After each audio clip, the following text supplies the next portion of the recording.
7 things you probably didn't know you need to know. I'm Jamie East and this is the Smart 7. Good morning, it's Friday the 25th of March and it's Wear a Hat Day. And a big happy birthday to Sarah Jessica Parker, Elton John, Kim Woodburn and Kathy Dennis. Joe Biden was in Brussels on Thursday as NATO leaders met to discuss the ongoing war in Ukraine and what their next response to it should be. Boris, Biden, Macron and German leader Olaf Scholz all expressed their support for Ukraine.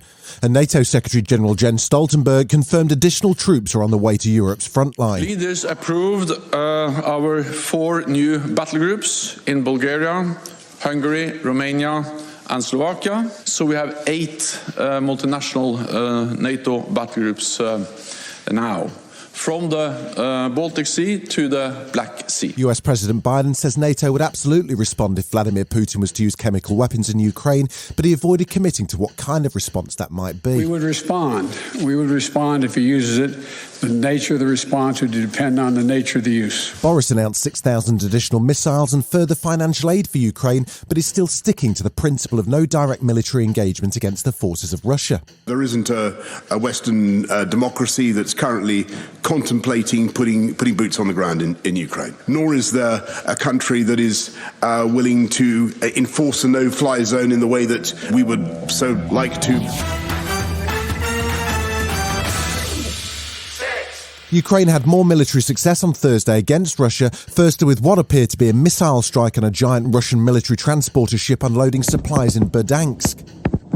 The ship sank at the dock with other Russian vessels fleeing, one of which appeared to be on fire. There were more victories on the ground too for Ukrainian forces who are pushing back the Russian advance around Kyiv. President Zelensky appeared at the EU Council meeting via Zoom and he was once again asking for more military equipment and supplies as Ukraine seeks to turn the tide in some of its decisive battles. You have at least 20,000 tanks. Ukraine asked you for 1% of all your tanks to be given or sold to us, but we do not have a clear answer yet.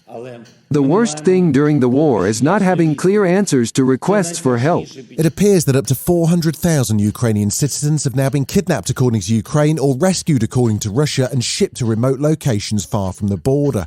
There are also reports of kidnappings of local officials and journalists in occupied regions. Ukrainian ambassador to the UN Sergei Kislitsia says the world is still not taking strong enough action against Russia. Imagine you have a child dying in your arms, and instead of administering to him the proper medicine that may be bitter and with many side effects, you opt for a placebo. Will you opt for it? Will you leave the dying child with no chance whatsoever? The P&O ferry row continued on Thursday with the CEO of the ferry company appearing before a Commons Transport Select Committee to explain the sequence of events that saw 800 staff sacked at short notice. Peter Hebblethwaite was challenged on whether or not the firm broke the law. There's absolutely no doubt that we were required to consult with the unions. We chose not to do that because we believe... You chose to break the law. Not surprisingly, the committee also wanted to know why exactly the unions weren't consulted. And, well, Peter had an answer for that too. It was our assessment that the change was of such a magnitude that no union could possibly accept our proposal. Oh, you're right about that. I've never heard such farcical answers to a series of questions. The trial of the man accused of murdering South and West MP Sir David Amess has been going on all week at the Old Bailey.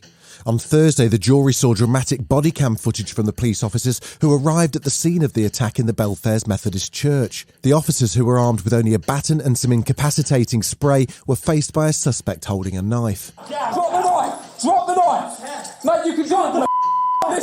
Listen to me, look, it's only going to go one way. On the floor now!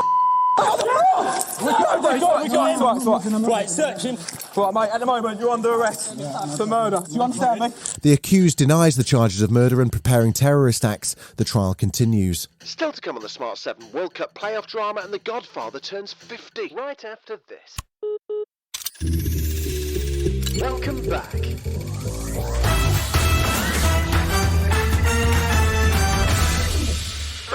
The World Cup 2022 playoffs kicked off on Thursday night with 8 teams in action. There should have been 12, but both Ukraine v Scotland and Russia v Poland were postponed until June.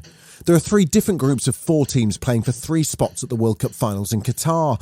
Last night saw Italy knocked out by Minnows North Macedonia and Portugal beat Turkey 3-1, so those two will face off on Tuesday.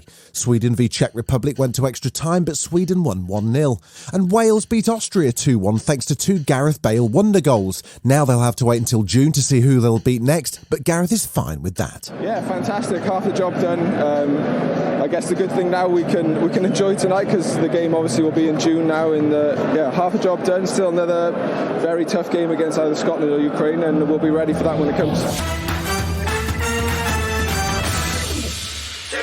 Lizzo's everywhere this week, appearing with James Corden to promote a new single, and now she's been teasing her new TV show called Watch Out for the Big Girls.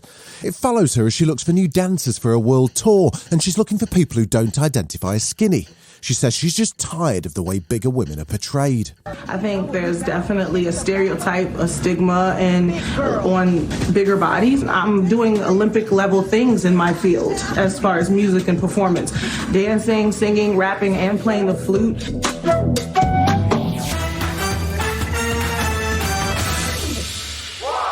If you're wondering why you're seeing so much stuff about The Godfather at the moment, well, Francis Ford Coppola's famous gangster movie is celebrating its 50th anniversary.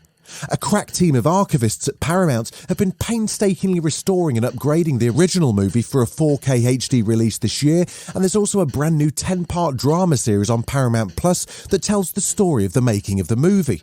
It's directed by Dexter Fletcher and stars Miles Teller, Juno Temple and Dan Fogler as Francis himself. It streams from April the 28th. Gangster movies are dead. This is not just some gangster film. We need someone who understands Italians. For instance, Ford Coppola. He's got a great vision. We have to put this in the picture. A scene about gangsters arguing over sauce? No. A scene about family arguing over sauce. Cut it! No Pacino. Marlon Brando is interested. He's a nutcase. This has been The Smart 7. Wherever you're listening, do us a favour and hit the follow button. We'll be back tomorrow at 7 a.m. Have a great day. Written, produced and published by Daft Doris.